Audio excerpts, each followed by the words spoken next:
Ito po, ito yung building po, kakaiba yung structure ng building, no?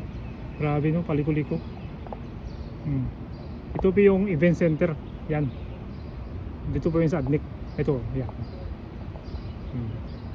Napakalaki po niyan. At ito po yung trabaho ko banda, oh, dito building na to. Yan. Good morning, good morning. Ito po, pauwi pala ako galing duty. Yan, kumusta po lang yung lahat. Panggabi po yung duty ko. Ngayon po, pauwi pa lang ako. Samahan niyo po ako. Yan po, ang ganda ng place na yun, no?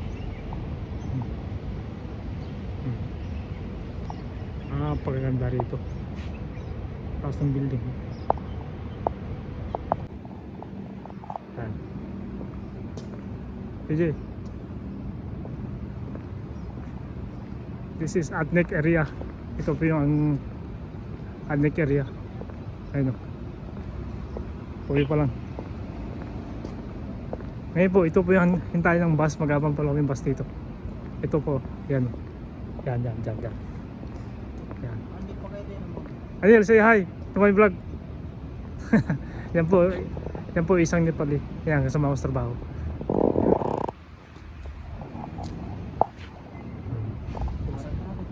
Kaganda mga building dito, pataas.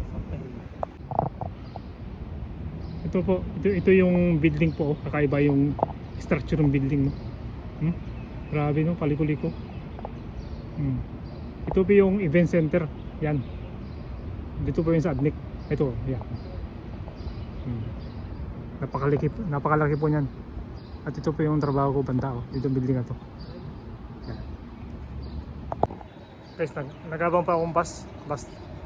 So siguro mga 2 minutes pa bago dumating yung bus. Ito po, nagabang pala ako. And guys, nakasakay pa kami ng bus. Ito po si BJ. Kasama ko po sa trabaho. Yan. Say hi BJ. Hintayin ko pa mga 30 minutes pa hanggang sa bahay.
Yun guys, nakababa na po ng bus after 30 minutes ng biyahe.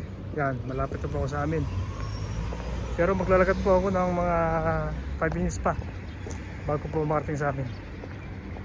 Yan po. Ay po, nakarating na po sa bahay. Yan. Ngayon po, nagpapahingi pa ako ng almusal. Ito pa yung ulam ko.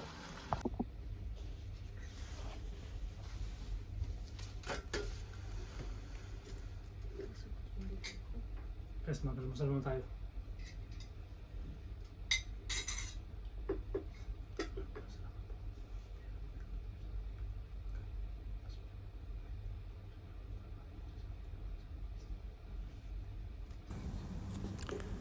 Ayan si Mrs. Magsalasan na ako para magdasal, kaso lang meron pa natutulog sa room namin, kaya pininto niyo ako, nakakaya po. So ngayon po ang ulam po namin ay yung sopas. Pinait ko kanina, hindi ko po pinakita kasi maingay po sa kusina namin. Ayan, tapos meron din kaming bread na may palaman na tuna. Yan. Kain po tayo guys. Alam mo guys, nung bata pa ako, marami akong pangarap sa buhay. Kaso hindi ko po natupad. Ang talagang pangarap sa buhay nun ay maging isang ganap na pulis. Kaso lang, hindi ko po kinuha yung kurso yun kasi iba yung kurso ko. May pagsisi po, pero okay lang naman po. Ngayon po, ang gulo po na ngayon ay paano mag-ipon ng pera para malang araw ay magsisimula pa kami ng kunting negosyo lang. Yun po yung plan namin ni Mrs. Kaya po sana po supportahan niyo yung video na to. At yung susunod po namin video ay sana po supportahan niyo rin po. Gusto lang po, wala pa kaming sariling bahay. So, ang pangarap ko pa yung magkaroon ng sariling bahay para sa aking pamilya po. Ayan. Minsan po nainggit pa ako sa ibang mga FB creator. Sorry po. Nabubulol pa ako. Pasensya na po.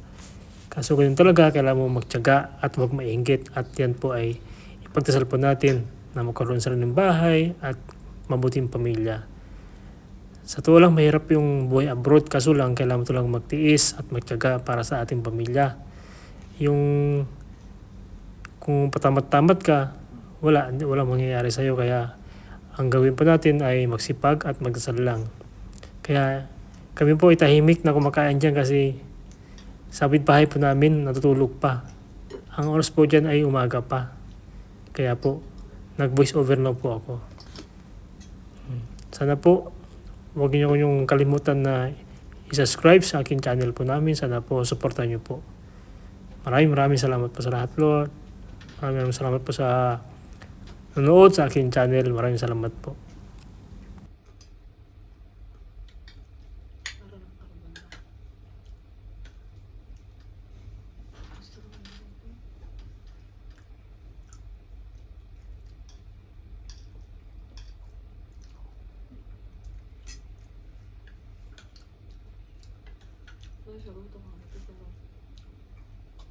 Siguro nasipsip.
Hi guys, hanggang dito lang po tayo.